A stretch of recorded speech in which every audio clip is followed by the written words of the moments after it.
بسم اللہ الرحمن الرحیم۔ بسم اللہ الرحمن الرحیم۔ السلام علیکم عزیز طلبہ کرام، امید ہے آپ حضرات خیریت سے ہوں گے۔ آج ہمارا صحیح مسلم کا سبق نمبر 133 ہے، جس کا عنوان ہے باب عرض الفتن علی القلوب۔ آگے بڑھنے سے پہلے خلاصہ جات کو ایک نظر دیکھ لیں۔ گزشتہ سبق میں ہم نے اس عنوان کے تحت ان نکات کے اوپر بات کی تھی۔ آج کے سبق میں ہم اس عنوان کے تحت ان مذکورہ نکات پر بات کریں گے۔ تو بڑھتے ہیں سبق کی طرف۔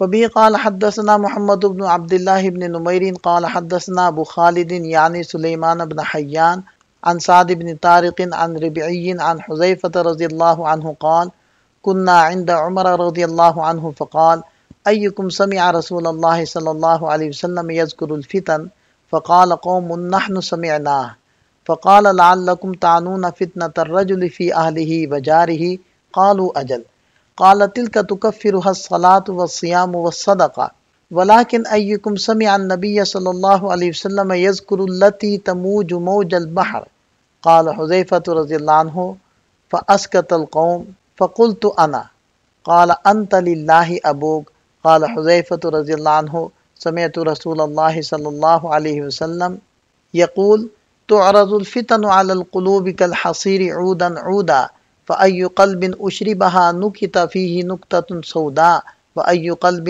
أنكرها نكت فيه نكتة بيضاء حتى يصير على قلبين على أبيض مثل الصفاء فلا تضره فتنة ما دامت السماوات والأرض والآخر أسود مربادا كالكوز مجخيا لا يعرف معروفا ولا ينكر منكرا إلا ما أشرب من هواه قال حذيفة رضي الله عنه وحدثته أن بينك وبينها بابا مغلقا يوشك أن يكسر قال عمر رضي الله عنه أكسرا لا أبا لك فلو أنه فتح لعله كان يعاد قال لا بل يكسر وحدثته أن ذلك الباب رجل يقتل أو يموت حديثا ليس بالأغاليط قال أبو خالد فقلت لسعد يا أبا مالك ما أسود مربادا قال شدة البياض في سواد قال قلت فما الكوز مجخيا قال منكوسا۔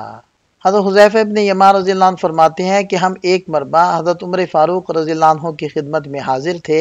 آپ نے فرمایا کہ تم میں سے کسی نے نبی پاک صلی اللہ علیہ وسلم کو فتنوں کا تذکرہ فرماتے سنا ہے؟ ایک جماعت کہنے لگی کہ ہم نے سنا ہے۔ حضرت عمر رضی اللہ عنہ نے فرمایا کہ شاید فتنوں سے تم انسان کے گھر والوں، مال اور پڑوسی کے بارے میں فتنے مراد لے رہے ہو۔ انہوں نے کہا جی ہاں، ہم نے یہی مراد لیا ہے۔ فرمایا کہ یہ فتنے تو ایسے ہیں کہ نماز، روزہ اور صدقہ ان کا کفارہ بن جاتے ہیں، لیکن تم میں سے کسی نے نبی پاک صلی اللہ علیہ وسلم سے ان فتنوں کے بارے میں سنا ہے جن کا ذکر آپ علیہ السلام نے فرمایا کہ وہ سمندر کی موجوں کی طرح امڑتے چلے آئیں گے؟ حضرت حذیفہ رضی اللہ عنہ فرماتے ہیں کہ سارے لوگ خاموش رہے تو میں نے کہا کہ میں نے سنا ہے۔ حضرت عمر رضی اللہ عنہ فرمایا کہ اچھا تم نے؟ للہ ابوک یعنی تمہارے ابو بہت تعریف والے انسان تھے۔ حضرت حذیفہ رضی اللہ عنہ فرمایا کہ میں نے نبی پاک صلی اللہ علیہ وسلم کو یہ فرماتے سنا کہ فتنے قلوب انسانی پر اس طرح پیش آتے چلے جائیں گے جیسے کہ چٹائی کی تیلیاں، لہذا جس دل میں وہ فتنہ رچ بس گیا تو اس دل میں ایک سیاہ داغ لگا دیا جائے گا، اور جس دل نے اس سے انکار کیا اس میں ایک سفید نقطہ لگا دیا جائے گا، یہاں تک کہ دو طرح کے قلوب ہو جائیں گے۔ ایک تو سفید خالص قلوب چکنے پتھر کی طرح صاف ہوں گے، اور جب تک زمین آسمان قائم ہے انہیں فتنے کوئی نقصان نہیں پہنچائیں گے، اور دوسری قسم کے قلوب سیاہ اور مٹیالے ہوں گے، اوندے کوزے کی طرح، کہ نیکی اور خیر کو نیکی نہیں سمجھیں گے اور نہ ہی گناہ کو گناہ سمجھیں گے، مگر وہی بات جو ان کی خواہش کے مطابق ہو۔ حضرت حذیفہ رضی اللہ عنہ فرماتے ہیں کہ میں نے پھر حضرت عمر رضی اللہ عنہ سے حدیث بیان کی کہ آپ اور ان فتنوں کے درمیان ایک بند دروازہ ہے، قریب ہے کہ وہ توڑ دیا جائے۔ حضرت عمر رضی اللہ عنہ فرمایا کہ کیا ٹوٹے گا؟ لا ابا لکا، تیرا باپ نہ ہو؟ اگر وہ دروازہ کھل جائے تو ممکن ہے پھر بند ہو جائے؟ میں نے عرض کیا کہ نہیں، بلکہ توڑا جائے گا، اور ان سے یہ حدیث بیان کی کہ یہ دروازہ ایک شخص ہے جسے قتل کر دیا جائے گا یا وہ مر جائے گا۔ یہ حدیث کوئی غلط سلط بات نہیں ہے، ابو خالد کہتے ہیں کہ میں نے حضرت سعد رضی اللہ عنہ سے کہا اے ابو مالک سیاہ مٹیالے دل سے کیا مراد ہے؟ تو فرمایا کہ سیاہی میں شدت بیاض۔ میں نے کہا کہ اوندے کوزے سے کیا مراد ہے؟ فرمایا کہ پانی کا لوٹا جس کو الٹا کر دیا گیا ہو۔ فتنہ عربی زبان میں آزمائش، ابتلا، گناہ، عذاب اور مشکل حالات، ان تمام معنی کے اندر استعمال ہوتا ہے۔ اس کا مفہوم مختلف مواقع پر مختلف ہو سکتا ہے، لیکن اس کا اصل مطلب وہ آفت ہے جو کسی شخص پر قدرت کی طرف سے آتی ہے، جس کا سبب کبھی واضح ہوتا ہے اور کبھی واضح نہیں ہوتا۔ فتنے کی کئی قسمیں بیان کی جاتی ہیں۔ پہلی قسم ہے فتنہ عمیہ، یعنی وہ فتنے جس کی وجہ معلوم نہیں ہوتی، جیسے بلا وجہ قتل و غارت گری، جہاں نہ قاتل کو علم ہوتا ہے کہ وہ کیوں قتل کر رہا ہے اور نہ مقتول کو معلوم ہوتا ہے کہ وہ کیوں قتل ہو رہا ہے۔ فتنے کی دوسری قسم وہ فتنہ ہے کہ اس میں کچھ نہ کچھ اسباب کا علم ہوتا ہے، لیکن پھر بھی فتنہ اور اس کی نوعیت واضح نہیں ہوتی۔ اسی طرح ایک قسم ہے اللہ تعالیٰ کی طرف سے آزمائش۔ قرآن میں مال، اولاد اور دیگر دنیاوی چیزوں کو فتنہ کہا گیا ہے، کیونکہ یہ انسان کو اللہ کی یاد سے غافل کر دیتی ہیں۔ اسی طرح ایک قسم ہے ذاتی فتنہ، یعنی دل کا سخت ہو جانا، جہاں انسان کو عبادت میں کوئی لذت یا سکون محسوس نہ ہوتا ہو۔ ایک فتنہ ہے خاندانی فتنہ، یعنی اولاد کی نافرمانی، زوجین کے درمیان نفرت اور گھریلو معاملات کا بگڑ جانا۔ اسی طرح وائرس، طوفان یا قیامت کی علامات، یہ بھی ایک فتنہ کہلاتا ہے۔ یہ قدرتی آفات یا قیامت کی علامات ہوتی ہیں۔ ایسے ہی فتنہ کذب، جھوٹ اور دھوکہ دہی کا بڑھ جانا، اور فتنہ امانت کا ضیاع، یعنی لوگوں کے دلوں سے امانت کا نکل جانا۔ غلط تعویلات والا فتنہ، یعنی آیات متشابہات میں غلط فہمی یا کج روی کے ساتھ تعویلات کرنا۔ سب و شتم والا فتنہ، یعنی سلف صالحین کو گالیاں نکالنا۔ فتنہ استحلال، یعنی نام بدل کر حرام کو حلال سمجھنا۔ اسی طرح امن کا ختم ہو جانا، یہ بھی فتنہ ہے، معاشرتی امن ختم ہو جائے۔ حکام کی بد اخلاقی کا فتنہ، یعنی بد اخلاق اور برے لوگ حکومت میں آ جائیں۔ قتل اور خون ریزی کا فتنہ، یعنی خون ریزی اور قتل عام ہو جائیں۔ فتنے کا لفظ بول کر حضرت عمر رضی اللہ عنہ نے سوال کیا کہ اس کا مفہوم کیا ہے۔ چونکہ صحابہ کرام کے ذہن میں ایک عمومی مفہوم تھا، اس لیے حضرت عمر رضی اللہ عنہ نے پہلے سے ہی کہہ دیا کہ غالباً فتنہ سے متعلق میرے سوال کا منشا وہ فتنہ آپ لوگ سمجھ رہے ہیں جو اہل و عیال، مال اور پڑوسی کی طرف سے پیش آتا ہے۔ یہ فتنے تو ہیں مگر عبادات، نماز، روزہ سے معاف ہو جاتے ہیں۔ میرے سوال کا مقصد وہ فتنے ہیں جو فسادات کی شکل میں امت میں ظاہر ہوں گے۔ ان میں مسلمانوں کے درمیان کشت و خون ہوگا یا گمراہی پھیلے گی، اور وہ موج یعنی دریا کی طغیانی کی طرح ہوں گے۔ ان فتنوں کو طغیانی سے تشبیہ اس لیے دی کہ جھگڑوں کی کثرت اور اس کے نتیجے میں قتل و قتال، سب و شتم عام ہو جائیں گے۔ حضرت عمر رضی اللہ عنہ کے سوال کا منشا فتنے عظیم تھا جس سے احوال قلب زیر و زبر ہو جائیں گے۔ اس منشا کے سننے کے بعد لوگ خاموش ہو گئے، تو حضرت حذیفہ رضی اللہ عنہ نے کہا کہ میں اس فتنے کو جانتا ہوں۔ ان کے کہنے پر حضرت عمر رضی اللہ عنہ نے فرمایا للہ ابوک۔ یہ عرب کا عرف ہے کہ جب کسی بچے سے کوئی کام قابل تعریف یا کوئی بات قابل تعریف ہو جائے تو مدح کے طور پر للہ ابوک کہتے ہیں، کیونکہ باپ کی اچھی تربیت کا یہ نتیجہ ہے، اس لیے اس کے باپ کی عظمت کو ظاہر کرنے کے لیے اللہ کی طرف نسبت کی جاتی ہے، اور اس کا عرفی معنی یہ سمجھا جاتا ہے کہ تیرا باپ بہت اچھا تھا۔ آگے فرمایا کہ تعرض الفتن، فتنوں کا جال بچھا دیا جائے گا، اور فتنے اس طرح گھیر لیں گے جیسے چٹائی کے بچھانے سے وہ زمین کو ڈھانپ لیتی ہے۔ عودن عودن، اس کو 3 طرح پڑھا جاتا ہے۔ مشہور لغت تو عین کے ضمہ کے ساتھ ہے۔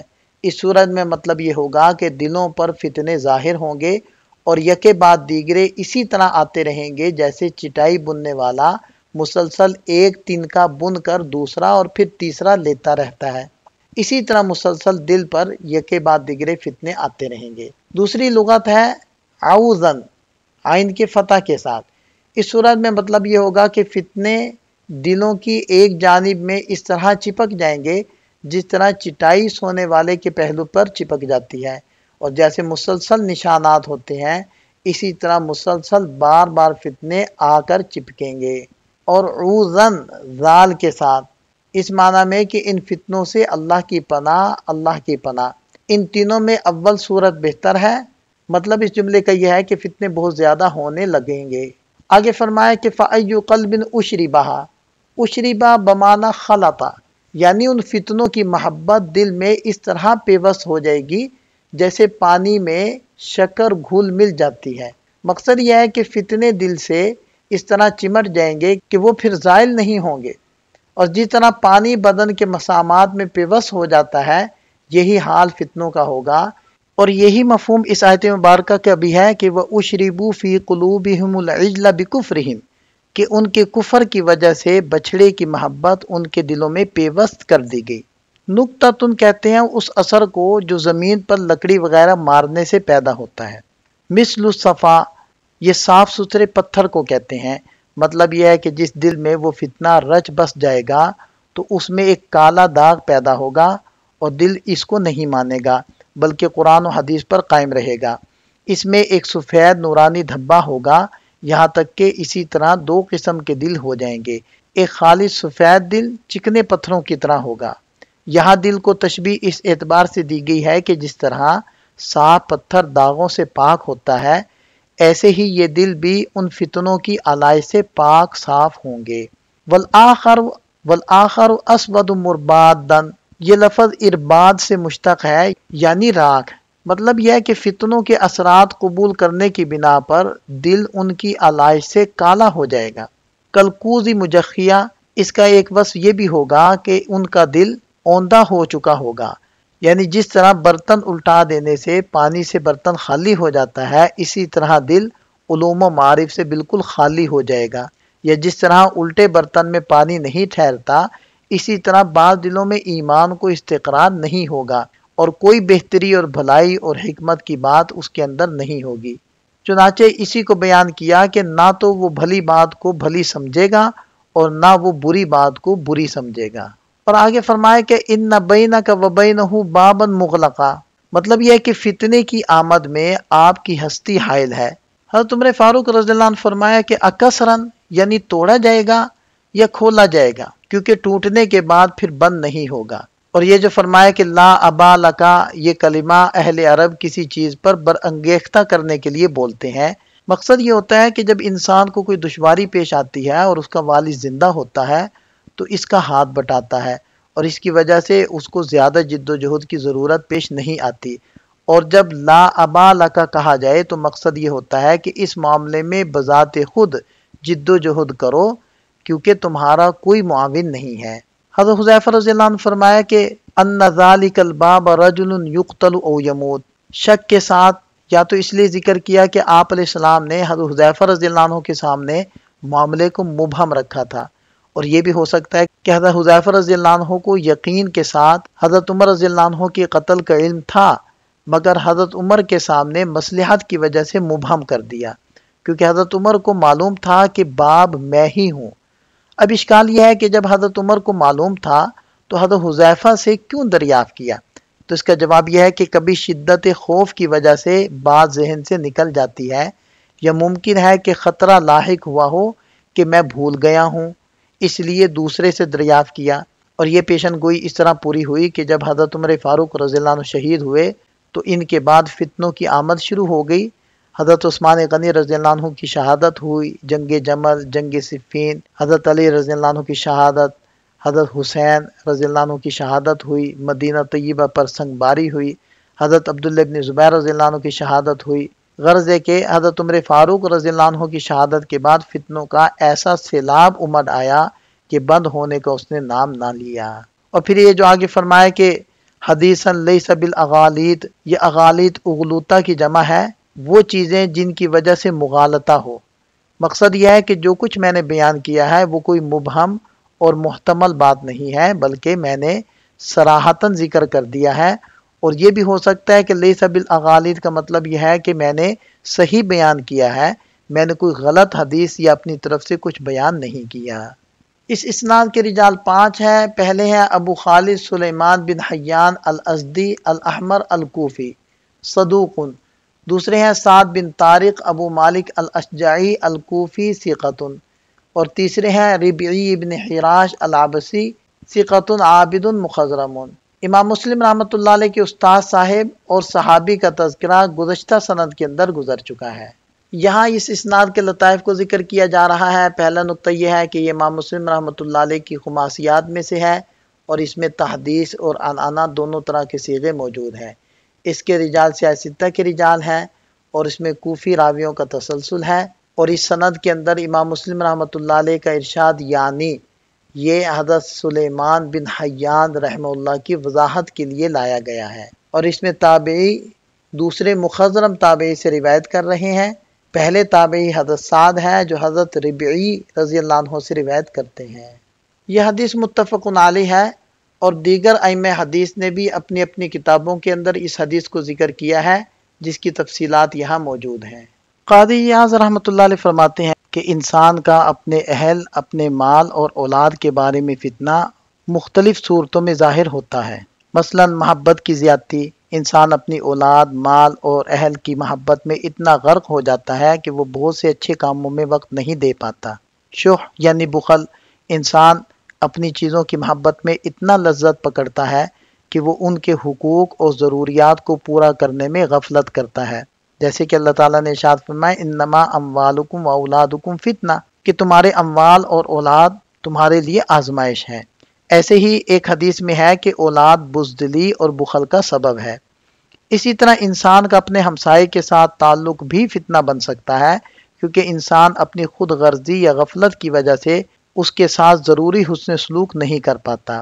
یہ تمام فتنے انسان کے اعمال کے محاسبہ کا سبب بن سکتے ہیں، لیکن اللہ تعالیٰ نے فرمایا کہ ان گناہوں کا کفارہ نیک اعمال اور حسنات بن سکتے ہیں۔ لہذا ارشاد فرمایا ان الحسنات یذہبن السیئات، یقیناً نیکیاں برائیوں کو مٹا دیتی ہیں۔ امام نووی رحمہ اللہ فرماتے ہیں کہ حضرت حذیفہ رضی اللہ عنہ نے حضرت عمر رضی اللہ عنہ کے قتل کے بارے میں جس انداز میں بات کی، وہ اس بات کو ظاہر کرتا ہے کہ شاید حضرت حذیفہ رضی اللہ عنہ جانتے تھے کہ حضرت عمر رضی اللہ عنہ کا قتل ہوگا، لیکن انہوں نے اس بات کو براہ راست نہیں کہا۔ انہوں نے ایک غیر واضح طریقہ اپنایا تاکہ حضرت عمر رضی اللہ عنہ کے مقام کا لحاظ رکھتے ہوئے مقصود حاصل ہو سکے۔ حافظ ابن حجر رحمہ اللہ فرماتے ہیں کہ حضرت حذیفہ رضی اللہ عنہ نے فتنے کی مثال ایک گھر سے دی، اور حضرت عمر رضی اللہ عنہ کی زندگی کو اس گھر کے دروازے کے بند ہونے سے تشبیہ دی۔ حضرت عمر رضی اللہ عنہ کی زندگی کے دوران فتنے اس دروازے کے اندر رہتے ہیں اور کچھ بھی باہر نہیں نکل سکتا۔ جب حضرت عمر رضی اللہ عنہ کا انتقال ہوا تو یہ دروازہ کھل گیا اور فتنے باہر آ گئے۔ ابن بطال رحمۃ اللہ علیہ فرماتے ہیں کہ حضرت عمر رضی اللہ عنہ کو یہ علم تھا کہ وہ دروازہ ہیں، یعنی ان کی موجودگی فتنوں کو روکنے والی ہے، کیونکہ حضرت عمر رضی اللہ عنہ نے جب نبی پاک صلی اللہ علیہ وسلم کے ساتھ حرا کی پہاڑی پر زلزلہ محسوس کیا تھا تو آپ علیہ السلام نے فرمایا تھا کہ ٹھہرو، کیونکہ تمہارے اوپر نبی، صدیق اور 2 شہید ہیں۔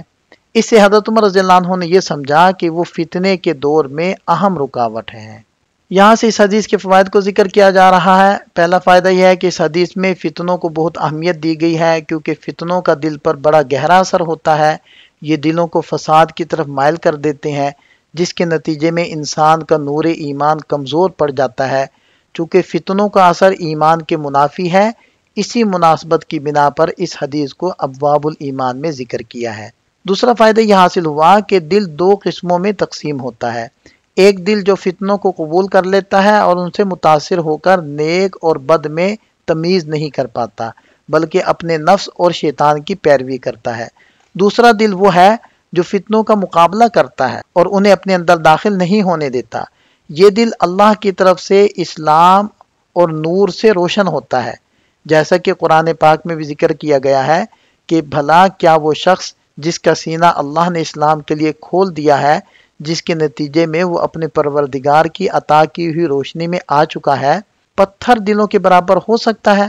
ہاں، بربادی ان کی ہے جن کے دل اللہ کے ذکر سے سخت ہو چکے ہیں، یہ لوگ کھلی گمراہی میں پڑے ہوئے ہیں۔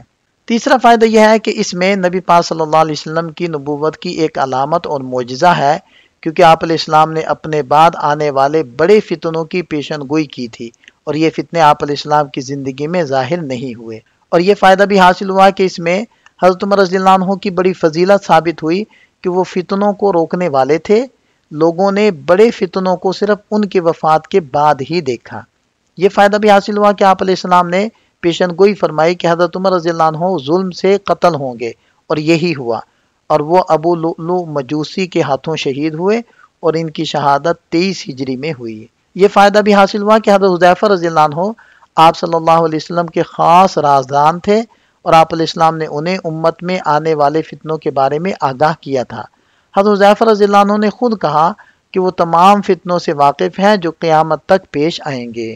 وبی قال وحدثني ابن ابي عمر قال حدثنا مروان الفزاري قال حدثنا ابو مالك الاشجعي عن ربعي قال لما قدم حذيفة رضي الله عنه من عند عمر رضي الله عنه جلس فحدثنا فقال ان امير المؤمنين امسي لما جلست اليه سأل اصحابه ايكم يحفظ قول رسول الله صلى الله عليه وسلم في الفتن وساق الحديث بمثل حديث ابي خالد ولم يذكر تفسير ابي مالك لقوله مربادا مجخیا۔ ترجمہ واضح ہے، سابقہ حدیث کے اندر گزر چکا ہے۔ اس اسناد کے رجال 5 ہیں۔ ابن ابی عمر، دوسرے ہیں مروان الفزاری، بقیہ حضرات کا تذکرہ پہلی حدیث کی سند میں گزر چکا ہے۔ وبی قال وحدثني محمد بن مسنى وعمر بن علي وعقبة بن مكرم العمي قالوا حدثنا محمد بن ابي عدي عن سليمان التيمي عن نعيم بن ابي هند عن ربيعي بن حراش عن حذيفة رضي الله عنه ان عمر رضی اللہ عنہ قال من يحدثنا او قال ایکم يحدثنا وفيهم حذیفہ ما قال رسول اللہ صلی اللہ علیہ وسلم فی الفتنہ قال حذیفہ انا وساق الحدیث كنحو حدیث ابی مالک عن ربیعی وقال فی الحدیث قال حذیفہ حدثته حدیثا لیس بالاغالید قال یعنی انه عن رسول اللہ صلی اللہ علیہ وسلم۔ اس اسناد کے رجال 8 ہیں۔ محمد ابن مسنہ، دوسرے ہیں عمر ابن علی، تیسرے ہیں عقبہ ابن مکرم العمی، چوتھے ہیں محمد بن ابی عدی، پانچویں ہیں سلیمان التیمی، اور چھٹے ہیں نعیم بن ابی ہند۔